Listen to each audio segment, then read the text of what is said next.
Welcome to Newton academy. संविदा वर्ग 3 exam के लिए आज हिंदी क्लास हम देखेंगे।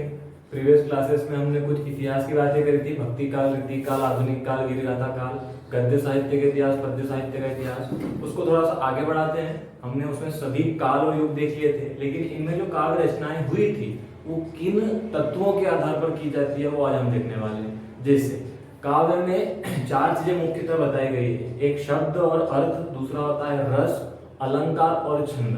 तो ये 4 तत्व जो होते हैं उनमें हम एक एक करके देखने वाले हैं। शब्द और अर्थ तो हमको आसानी से समझ में आने वाली चीज है।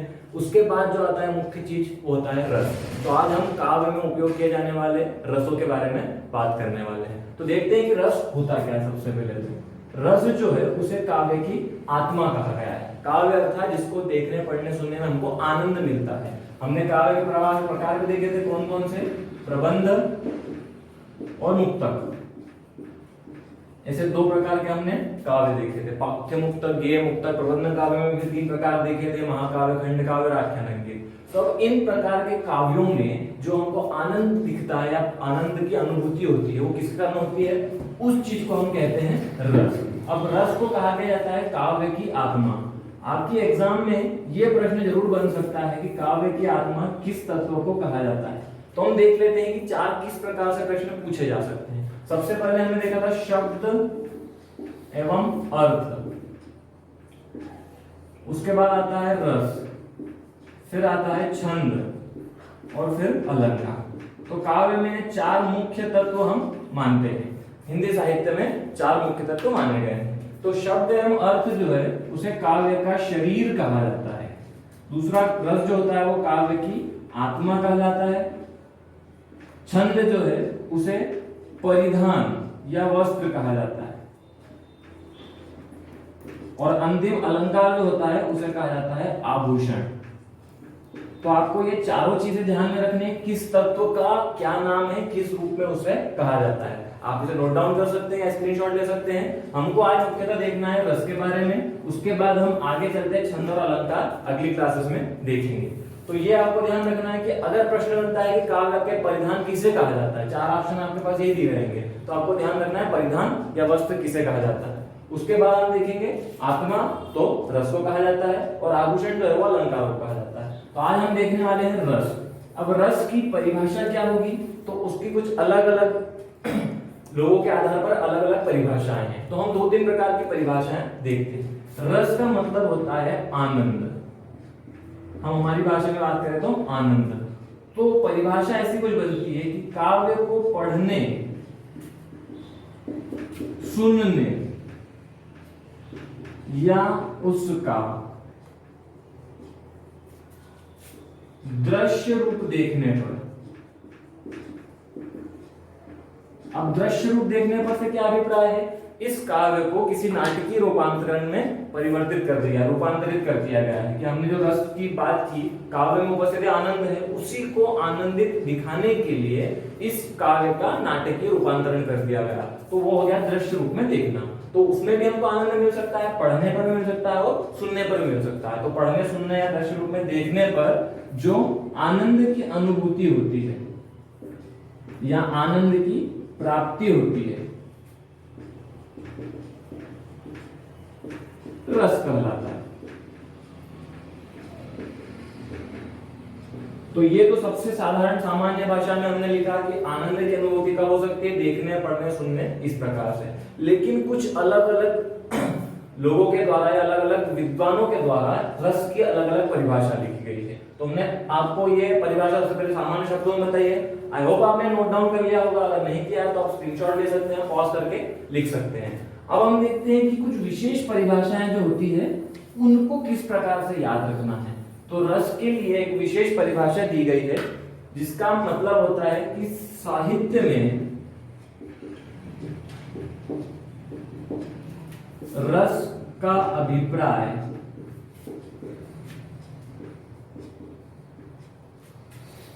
अलौकिक या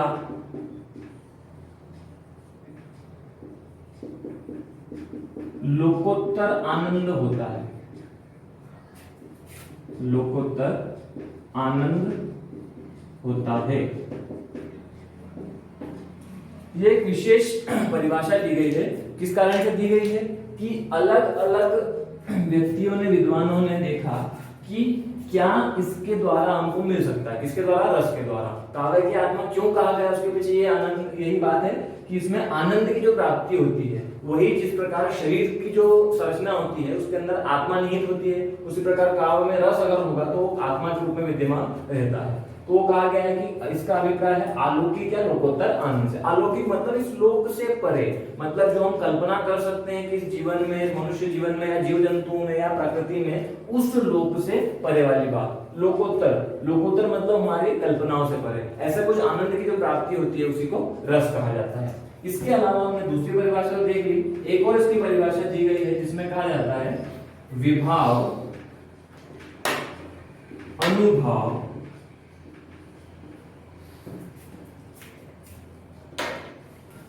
एवं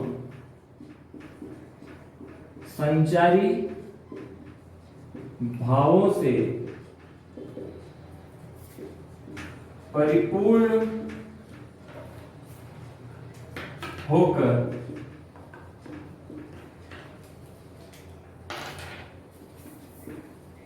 काव्य स्थायी भाव को प्राप्त होता है।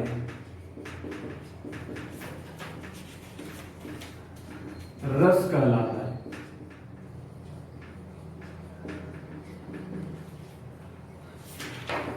अब इसमें जो 4-5 चीजें हमने नाम लिए हैं वो क्या है वो देखते हैं। भाव, विभाव, अनुभव, संचारी भाव। सबसे पहला विभाव, अनुभव, संचारी भाव और एक स्थायी भाव। इन चारों को हमको देखना है क्या होते हैं, मतलब इन 3 चीजों से मिलकर स्थायी भाव जो है परिपूर्णता को प्राप्त हो जाएगा, तो उसको हम क्या बोलते हैं कि काव्य में रस की उपलब्धि है। अब ये 3 परिभाषा है तो आपने नोट डाउन कर ली। अब हम देखते हैं कि ये 4 चीजें हमने तीसरी परिभाषा में ली है, इनका क्या अभिप्राय है, तब हमको तीसरी परिभाषा समझ में आएगी। तो हमने देखा कि रस क्या होता है, परिभाषाएं क्या होती है। अब रस के जो है 4 अंग होते हैं प्रमुख। रस के अंग, आपको ध्यान रखना है, अंग अलग चीज है और भेद या प्रकार अलग चीज है। प्रकार में हम आगे देखेंगे प्रकार कितने होते हैं, यहाँ पर अंग देख रहे हैं। तो सबसे पहला होता है स्थायी भाव, दूसरा होता है विभाव, तीसरे नंबर पर आता है अनुभव और आखिरी होते हैं संचारी भाव। ये शुद्ध हिंदी के शब्द हैं तो आपको थोड़ा समझने में, याद रखने में आसानी भी होगी, क्योंकि ये बहुत आसानी से भाव भाव भाव भाव, आपको केवल क्या याद रखना है, एक सीक्वेंस, एक क्रम याद रखना है। स्थायी भाव, विभाव, अनुभव और संचारी भाव। कैसे? तो स्थायी भाव का मतलब क्या है वो हम सबसे पहले देखते हैं। अब हम काव्य को पढ़ रहे हैं या सुन रहे हैं, कविता सुन रहे हैं, उसके सुनने पर हमारे मन में कोई स्थायी रूप से भाव विद्यमान होते हैं। कैसे? जैसे हमको किसी ने क्रोध वाला कोई कविता सुनाई, या फिर ऐसा बोले कि हंसी मजाक वाली कोई कविता सुनी, हमने कोई संगीत सुना, म्यूजिक सुना। अब उसमें क्या था कि कोई हंसी वाली बात थी या क्रोध वाली बात थी, तो जो हंसी या क्रोध की भावना वो हमारे मन में पहले से विद्यमान है, या कहें स्थायी रूप से विद्यमान है। तो ऐसी भावनाएं जो मनुष्य के शरीर में, मन में स्थायी रूप से विद्यमान होती है, उनको कहा जाता है स्थायी भाव। हम मनुष्य की जगह लेते हैं शब्द आश्रय। आश्रय के मन में स्थायी रूप से विद्यमान भाव। स्थायी भाव मतलब सबसे जरूरी चीज है रस में स्थायी भाव। जो आश्रय, जो सुनने वाला है, लिखने वाला, पढ़ने वाला है, उसको हमने आश्रय कहा है। उसके मन में जो स्थायी भावनाएं विद्यमान है उनको कहा जाता है स्थायी भाव। दूसरे नंबर पर आता है विभाव। अब विभाव क्या चीज है, तो ये हमको देखना है कि स्थायी भाव की उत्पत्ति जिससे होती है, स्थायी भाव की उत्पत्ति के कारणों को। अब स्थायी भाव हमारे मन में कैसा है, क्रोध की भावना है। किसी ने हमको कुछ कहा, गुस्सा आ गया, तो ये क्रोध की भावना किसके कारण उत्पन्न हुई थी? हमको या तो उसकी बात अच्छी नहीं लगी थी, या हमको उसका कोई और कारण था कि अगर ये वाला टॉपिक हमारे सामने बोला गया तो हमको गुस्सा आ जाएगा या हम दुखी हो जाएंगे। तो वो जो भावनाएं थी, स्थायी भाव की उत्पत्ति करने के जो कारण थे, हमारी इस व्यक्ति से लड़ाई थी, उसकी बात किसने करे तो हमको गुस्सा आ गया, तो मन में गुस्से का स्थायी भाव विद्यमान है। किंतु किसके कारण उत्पन्न हुआ है तो उसको कहा जाएगा उस कारण को विभाव। विभाव के दो प्रकार होते हैं जो हम थोड़ी देर में देखेंगे। अभी देखते हैं हम अनुभाव। अब अनुभाव क्या है? जैसे स्थायी भाव हमारे मन में विद्यमान है, उसकी उत्पत्ति का कारण कौन है? विभाव है। तो ये रस के स्थायी भाव के पहले हो गया। अब स्थायी भाव के बाद में जो होगा, मतलब स्थायी भाव जागृत होने के पश्चात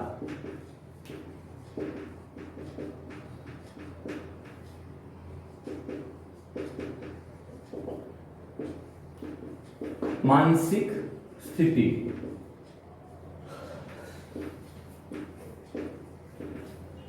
कहने का मतलब ये हमारे मन में स्थायी भाव था कि गुस्सा करना है या खुश होना है। तो हंसी की बात हुई, हम प्रसन्न हो गए, बहुत हंसी आ रही है, बहुत ज्यादा गुस्सा आ रहा है, ये स्थायी भाव है। किसके कारण उत्पन्न होगा? वो विभाव हो गया। लेकिन उसके बाद जो हमारी मानसिक स्थिति रहेगी, यार मजा आ गया, आज तो बहुत हंसी मजाक हुई, या फिर दुख होगा, यार आज तो गुस्सा करना है किसी के ऊपर, तो ऐसी जो भावना है, ऐसी मानसिक स्थिति होगी जो स्थायी भाव के जागृत होने के बाद में आएगी, उनको कहा जाता है अनुभाव। अगर हम बोले कि किसी मूवी को हम देखने गए, कोई फिल्म देखने गए और उसमें कुछ दृश्य ऐसे थे जिससे हमको बहुत ज्यादा दुख हुआ कि यार ऐसा नहीं होना चाहिए था, ऐसी स्थिति, कुछ लोग मर गए, कुछ लोग बहुत बीमार हैं, तो वो क्या हमारे स्थायी भाव के बाद आने वाली मानसिक स्थितियां, इनको कहा जाएगा अनुभव। अनुभव के बाद आखिरी चीज है स्थायी संचारी भाव। संचारी भाव सबसे आसान चीज है क्योंकि इसमें बोला जाता है कि अस्थिर या फिर संचार करने वाले, संचरण करने वाले,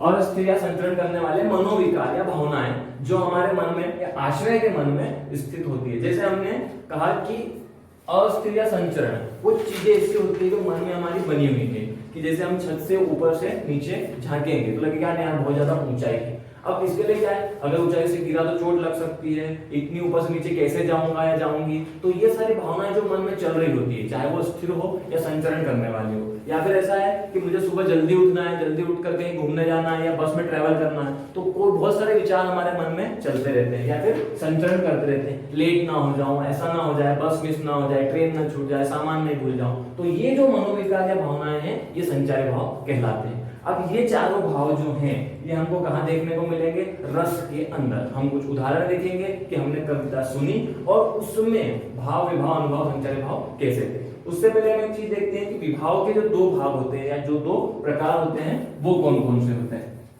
तो हमने देख लिया चारों प्रकार के भाव। अब विभाव जो होता है उसमें दो अलग अलग प्रकार होते हैं, जिसको पहले को कहा जाता है आलंबन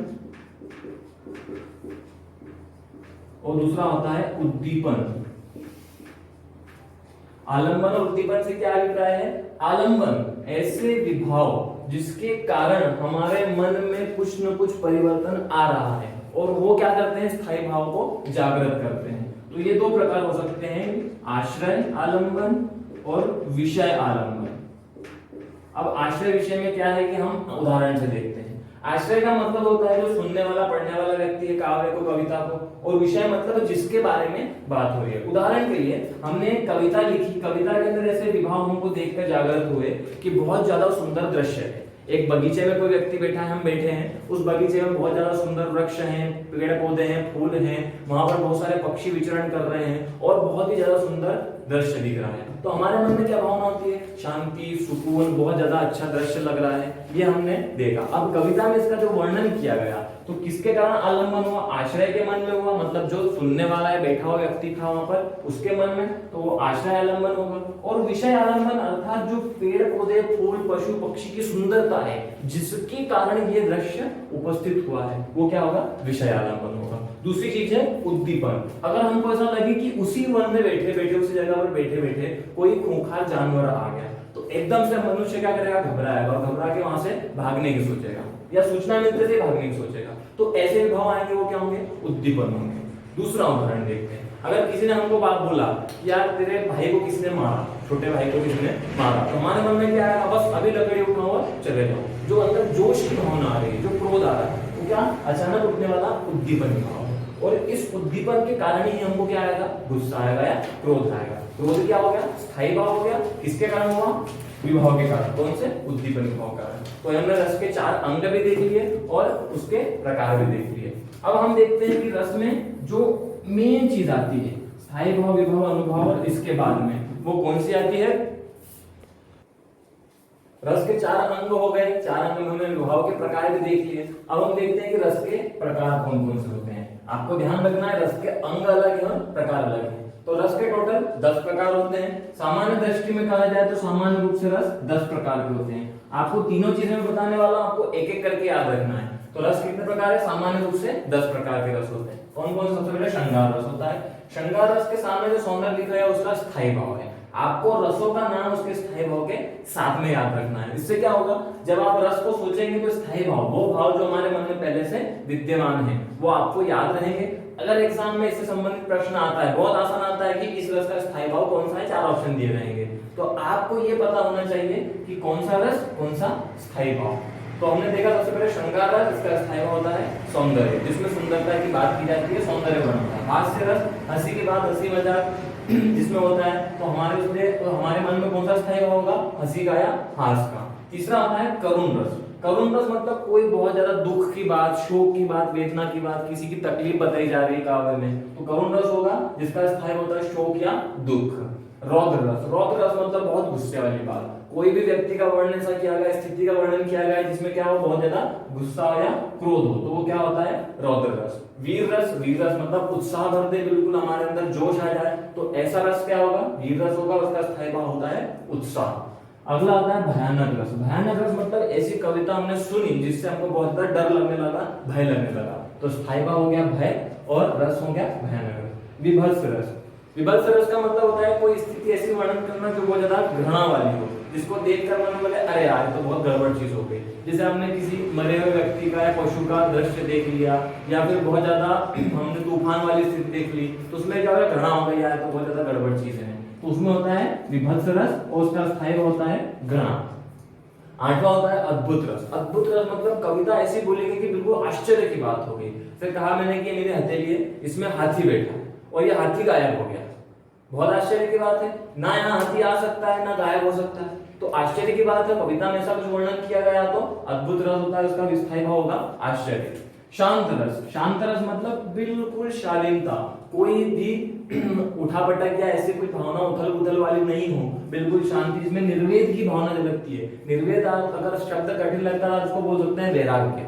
वैराग्य की भावना है, केवल एक व्यक्ति या भगवान से प्रेम है, बाकी किसी से कोई मतलब नहीं, तो शांत रस होगा, स्थायी होता है निर्वेद या फिर वैराग्य। वात्सल्य रस 10वें नंबर पर, जो कि स्नेह या प्रेम संबंधित है। कविता का वर्णन हम जब करते हैं कि इसमें कहा गया है कि बच्चा बहुत अच्छा खेल रहा है या बहुत अच्छा दृश्य दिख रहा है, तो उसमें वात्सल्य रस होता है जिसमें ममता एवं स्नेह की बात की जाती है। तो हो गया वात्सल्य रस और उसका स्थायी हो गया स्नेह। अब देखा जाए तो रस कितने हो गए? टोटल 10 हो गए। उसका स्थायी भाव भी हमने देख लिया, आई होप आपने नोट डाउन भी कर लिया होगा। अब देखते हैं कि शास्त्रीय दृष्टि के अनुसार रसों की संख्या कितनी होती है। तो शास्त्रीय दृष्टि मतलब जो बिल्कुल विद्वान लोग होते हैं उन लोगों ने कहा है कि वात्सल्य रस को हम नहीं मानते। वात्सल्य रस जो है वो श्रृंगार रस के अंदर ही निहित होता है। सामान्य दृष्टि से पूछा जाए तो कितने रस होते हैं? 10 होते हैं, किंतु शास्त्रीय दृष्टि से केवल 9 रस ही होते हैं। आपको ये बिल्कुल याद रखना है, अभी से नोट डाउन करके अभी से याद कर लीजिए। कौन सा रस नहीं गिना जाता शास्त्रीय दृष्टि में? वात्सल्य रस नहीं गिना जाता। और तुलसीदास, सूरदास जो भक्ति भावना के काव्य लिखते थे, आपने नाम सुने होंगे, तो इनके पदों में रसों की संख्या कितनी होती है? वो 11 होती है। आपको ये 3 अंक याद रखना है, 9, 10, 11। शास्त्रीय दृष्टि से 9 रस, जिसमें वात्सल्य रस नहीं होता, वात्सल्य रस को गिना जाएगा तो 10 हो जाएंगे। और अगर सूरदास तुलसीदास के पद हम देखेंगे तो उसमें 11 रस होते हैं। अब ये 11वां रस कौन सा है? तो उसको हम ध्यान देते हैं भक्ति रस। और भक्ति रस का स्थायी भाव क्या होगा?